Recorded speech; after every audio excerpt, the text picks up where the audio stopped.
welcome back. This is Sherry with Heart and Soulful. I'm back in the studio today with just a kind of show and tell, here's what I've been up to video since I haven't recorded anything on, I think, like 3 weeks. So if you have been following me along, thank you so much for sticking by me when I take these long little breaks here. If you're just joining me for the very first time, welcome. I hope if you enjoy this video, you'll give me a thumbs up, click on subscribe and little bell so you don't miss out on future videos. So I was gone for a week and then I've been back for a couple of weeks, but I haven't recorded anything because I've just been playing in my studio and it's felt really good. I have this habit. I don't know if it's just my personality or what, so maybe some of you can relate and you will kind of enjoy what I've been working on if you have the same problem I do.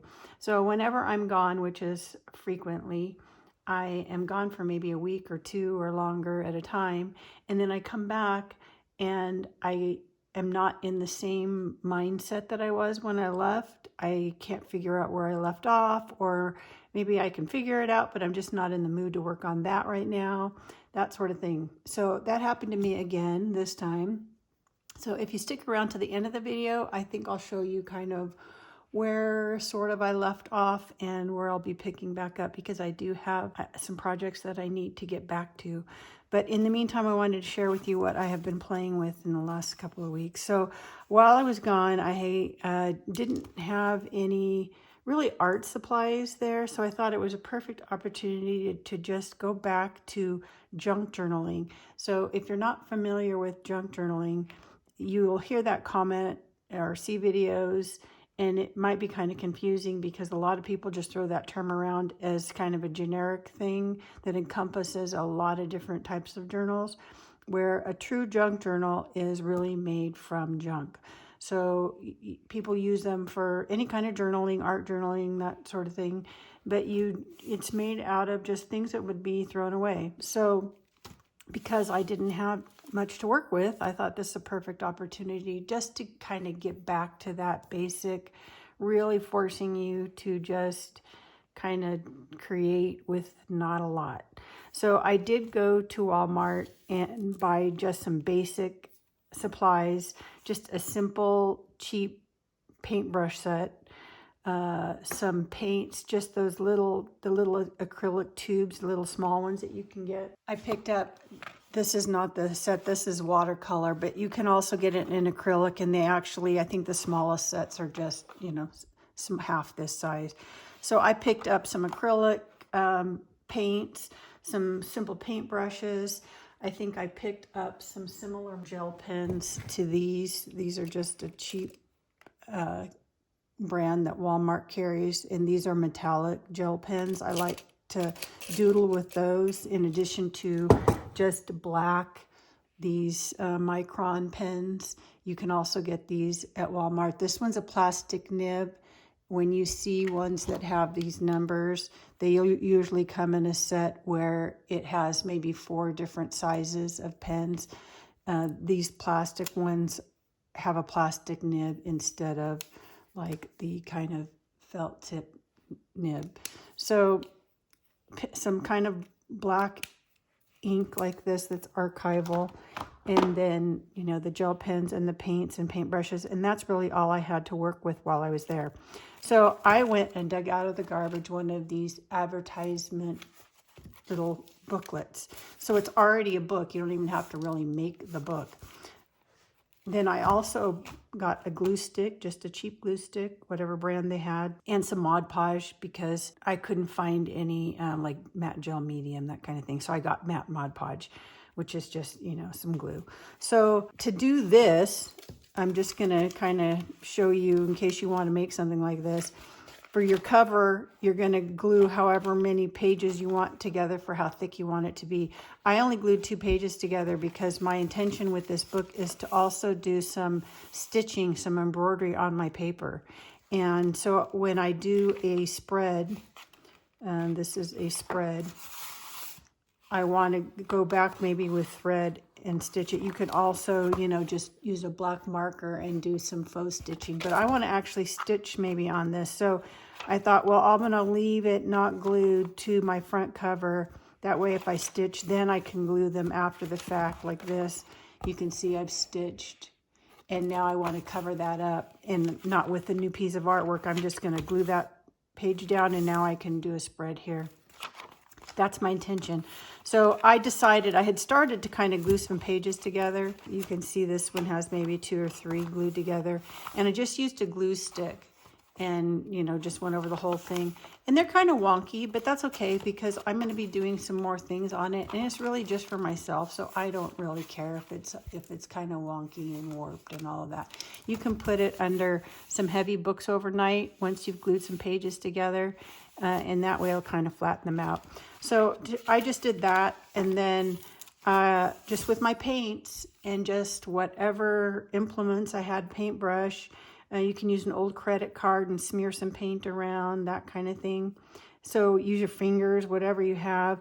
I just, to get me some different textures, bubble wrap. This was probably some kind of produce bag that had some kind of webbing pattern that I just kind of used to dab on. And then just mark making with my pens, with my metallic pens. I didn't have any paint pens, but you can just use your paintbrush and make some circles and marks and that sort of thing too. So it's really kind of just a totally abstract, fun thing to make your cover. And then because I was there and I had my stitching stuff there, but I didn't know if I was going to actually sew or not. So I really started out with just black ink, mark making little dashed lines all around the edge. But then when I came back home, I did go ahead and stitch it. To do the word explore, that's not freehand. I did another little thing. If you've never used packing tape to do a transfer, I just took out of a magazine, it had the word explore, another piece of junk mail magazine, just kind of a flyer thing. And I thought, well, that's fun for the front of my art journal.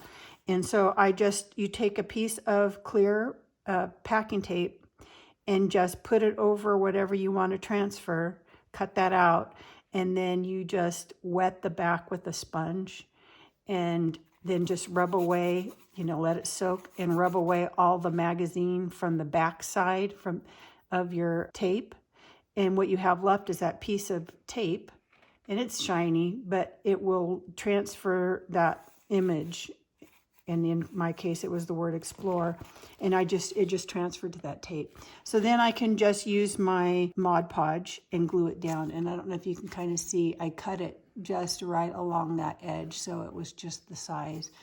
It is shiny, but when you go over the top with your Mod Podge, then it kind of dulls it down a little bit. And then once I got home and decided I was going to actually stitch around the edge, I also stitched around each letter just to make them pop a little bit more. So that was my cover. And then once I was home, I had all of my gel print scraps. And I thought, I'm going to use my gel print scraps, the little strips that I have. If you've watched, I have previous videos where I'll take a gel print and I don't like the white around the edges, so I will trim that off. When I used to do it, this is my bin. This is also why I've taken 2 weeks of, not doing videos, is this bin was exploding with gel print scraps like this. And when I first started trimming my gel prints, I would just leave a little strip of paint like that. And then I thought, no, I can use those for something. And I have done a video about it before. And I'll show you today again, because that's what I've been working on, is I started leaving a little bit more paint on my strips so that I could actually utilize those for art. And I'm going to show you what I did. So I went through and I sorted all of my strips by what type of paper they were. So these are all my rice paper that I like to do my gel printing. But a lot of them were done before on just regular cheap printer paper. So I sorted them because the paper is different, and for the project I wanted to do, I didn't really necessarily want the variety of different papers. It doesn't really matter. You can mix them up, but I just sorted them for the heck of it. So this is kind of what they looked like. I would have, a gel print where I've left the white and then an amount of paint on it so that I can actually use these for collage and things. Okay, so this is what I have left for my sorting. And I'm showing that to you The other type of paper that I have are these like deli paper, so they're really thin. And these are great for collage because they're translucent. After you glued them down, you kind of see through them. And so I have a whole thing of these that I can use for collage too. So sorting those was very therapeutic. And then for this, though, I took a whole bunch and I tore all those white pieces in that other bin.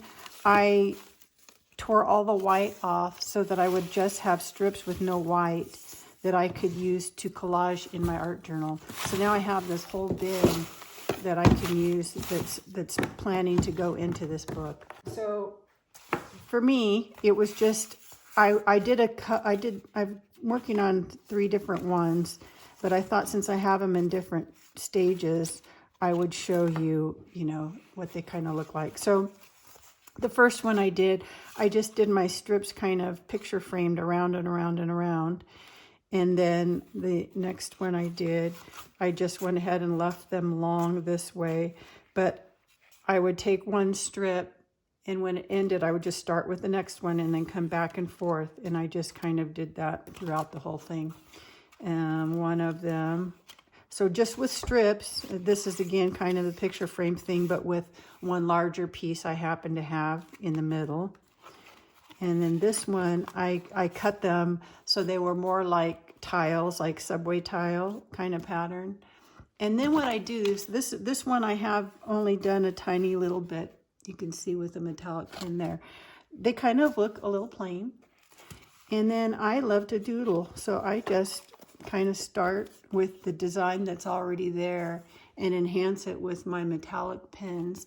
And then I just keep adding to it, kind of bringing the different colors around so that if there was one color I used here, I will use it somewhere else just to kind of balance everything out. And then you can still, even with a black pen, you can still journal on it and write on it too. So these are all kind of in different phases. This one I've done a little bit more doodling on. And you can take, even some of the strips are more plain. You can add to the design, and you know, these didn't have all these little marks in them. They were just kind of a much simpler design. So you just kind of enhance it. And again, same kind of thing. You can just journal on it. You can write more asemic writing where you can't really see what it says, but the thoughts were there as you did it. And this one I haven't done too much either, but that's kind of what I started playing with, and it's super addictive, as you can imagine. And so that was kind of probably my first week or so in my free time. I was just working on playing around with this, sorting all my scraps. The other thing, if you've seen me do this, I do have older videos because I have some of those in these piles too. This is an older one where I would take the strips with the white still on them, and you can kind of see where they overlap. I would just take a strip and glue them with a glue stick and just create a whole piece of paper out of all those strips. And I don't know what I'll end up using these for. Maybe I cut them apart and frame them. Maybe I cut sections out and put them into a book kind of journal. I don't know. But I kind of like working with them when they're not, this is another older one. The older ones I know because I ran them through my sewing machine, and I haven't done that yet. I probably will. This is a newer one. I don't have that stitching on it. But it's just fun. And I'll take those gel pens and then also the small Posca paint pens, the smaller ones, so they have kind of a finer tip. I'll use those. And then just do all my mark making and my doodling. So really it's just these 2 things and all my papers. And the fun thing is, like in the evening, I'll be sitting there doing these, and I'll maybe grab one particular pen, for example, and I'll look to see on a paper if I can use this color somewhere. I'll do just that, and then I'll set that one aside to dry and pick the next one. If they were in a book, then I would have to wait or use a heat gun to dry them in between, which is also doable. But they're just super fun to just doodle on. Some of them I've done a lot more than others. but I just have this whole pile of papers. Like I said, I don't know what will end up happening with them. This one I actually put the strips, so I don't know if you'll be able to see this because of the background color, but you can see how all these little strips are uneven and there's different size blocks. That's because once I create these, I want to trim them even. So I trim them on my guillotine, and then I end up with all of these little strips. But I don't want to throw those out either because they've kind of already been assembled. And then, you know, collaging those onto artwork is also kind of a neat thing to do. So that's what this is. It was me collaging those strips onto a piece of paper. I think I had already, there's color in between. You can see it's not white. I think that this was something that I had already started and didn't like. And so I just used it, put the strips on it. And then I think I used some kind of inks or something and just got it really wet. As you can see, it's not flat anymore. But then this I can doodle on too if I want. And then, you know, I don't know. I don't know what I end up doing with it. This is kind of my crazy side when I just want to not focus on anything and just kind of doodle and make something out of junk. So that's what I've been doing. I know it doesn't seem very productive. To me, it was kind of productive because, for one, I turned that entire big bin that just now has white. It was overflowing. I've sorted everything, and this was a result of all of those strips that normally would have been thrown away of, you know, gel print strips that I could end up, you know, creating. And you can use them, you know, decoupage these onto creating little notebooks or, you know, thank you cards, and then put a little, you know, panel in the front that has a saying or whatever. So I will end up with a whole pile of these at some point finished, but in the meantime, it's just something fun to work on. So it's distracted me to where I haven't gotten to work on what I was working on. And then the other thing I did was I started watching some videos. I hadn't done that in a long time. And I had these panels. I shouldn't even show these because I never have considered myself like an artist that knows how to paint or anything. But every once in a while I'll see videos. And so I had all those strips, and I thought, you know, I want to maybe use those, you know, the scraps and things up. And so you can see these were those strips with all the different, you know, heights and the edges that I trimmed off. So I put those on the edge of this wood panel. And then I had a circle that I had cut out, some of my gel prints. I don't know if they were ones that, I almost think they were ones where I just cleaned my brayer off. And they were all weird. And I don't know where they were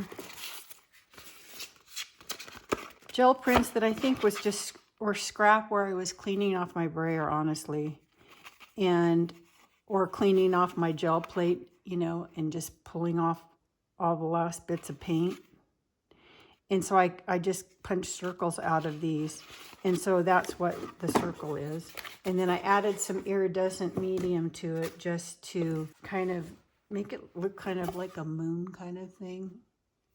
And then I ended up, I was making it a focal point, I don't know why, but I was just doing layers and layers, and I had watched a video of Betty Franks.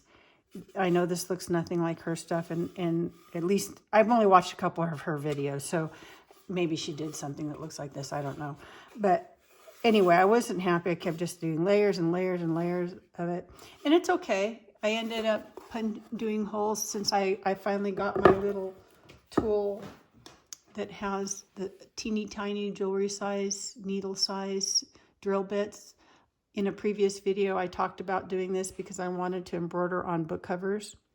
And the next one I do, that's my plan. So I hadn't tried it out yet, so I decided to try it out on this. So I had hand done all my little stitch marks, and then I decided to go ahead and drill the holes and actually stitch on this. So I think this one's probably done. But this was my first attempt at trying to be an actual artist that puts something on a sort of wood canvas kind of thing. This one I did today, and I'm much happier with it. Again, I was doing, oh, I put blue tape on the back of this so I didn't get paint everywhere. I kind of tend to be messy. Even though no one's ever going to see the back, I kind of just wanted to keep it clean. So I just put some blue tape around the edge. But I did it more in kind of her style, I think. I don't know. I don't know what my style is yet. And so I'm just learning about all this. And I have all these supplies here that I really don't know how to use. And so I'm kind of been wanting to play around and figure it out. And so it's been kind of fun the last couple of days to do that. So again, I did kind of the edges like she does. I kept the colors brighter, which I do like better. I think I had it going kind of this way. And then I just watched today a video of hers on 4 mistakes people make when they do abstract. And I think I made every mistake, but that's okay. I still am happy with it. I kind of combined how she does her thing, just really having fun. Tried to follow some of the inspiration. I had printed this out. You can get this from her if you go to her page, and it's just if you get stuck and you kind of need to think about how to do abstract art, I printed this out just as kind of a little cheat sheet for myself to follow. But I really like it. I think it turned out good. I added all of my little tiny doodle mark making things and to kind of cover up some of the stuff I didn't like. But I am happy with this. I don't know if this is my style, and it will be, but I can see doing more of these because I like how fun and colorful they are, and it was just a lot of fun, and again, very therapeutic. Something I can hang on the wall instead of just having in my art journal book. But I can see doing that there too. So just for practice, but it was kind of nice to work on a hard surface that doesn't get all wonky. So this is what I've done in the last couple of days, just for fun, trying to learn art. And then I'll bring this over. This is kind of where I left off before I left, is I have these journals, these vintage book journals. I have started a couple more. This one needs to be bound. I did these totally off camera just because I wanted to get more started. I'm going to probably be gone for a good portion of the winter. And so I want to have some projects to take with me, things like this that I can just embroider. I don't have to take my whole studio with me. So I wanted to prepare some books ahead, have them ready to go so that I could just embroider spine covers. So that's kind of what I'm doing now. I'm working on this little one. It was a book again that I did with the Coptic stitch, and then I ended up not liking how it looked. And the other thing is, I should point this out, you can probably see it. I'm hoping that my spine cover helps to kind of fix it. For some reason, when I was stitching this one, it was tighter at one end than the other, and I don't know if it's maybe because I have pockets, so there's more thickness at the bottom than at the top because more of my pockets are down at the bottom. I really liked the pages that I chose though, so I really want to salvage this one because I really like how it was turning out.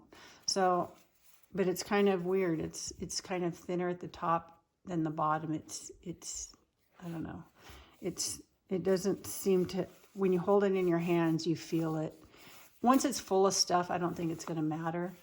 I really like the size of it. It's another small one. But anyway, so I am making this spine cover that I want to add stuff to still, and I may want it to be a little bit wider, so we'll see. That I'm working on that too. So I haven't not been working on this, it's just I haven't been doing it on camera. This is the one that I need to do for Elaine. I may do it on more of it on camera. She's an artist, and I think that's why I kind of went on the artist tangent, because before I left, I had started pulling some things together that I might want to do different in her book than I've been doing in some of the other ones. And then I want to do something creative for the cover too.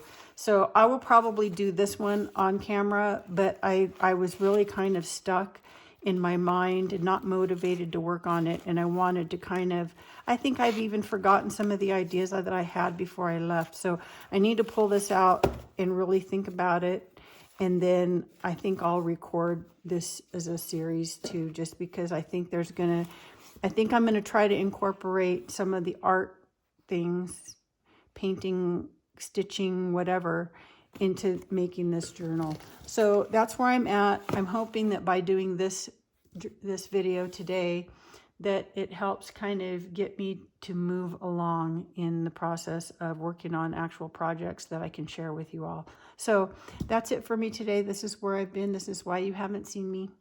And so I am going to get back to it. I probably want to do one more little art project because I'm having so much fun with that. But hopefully I'll get a video together for you here in the next week or so. So that's it for today. Have a great rest of your day. Now go make something. Bye.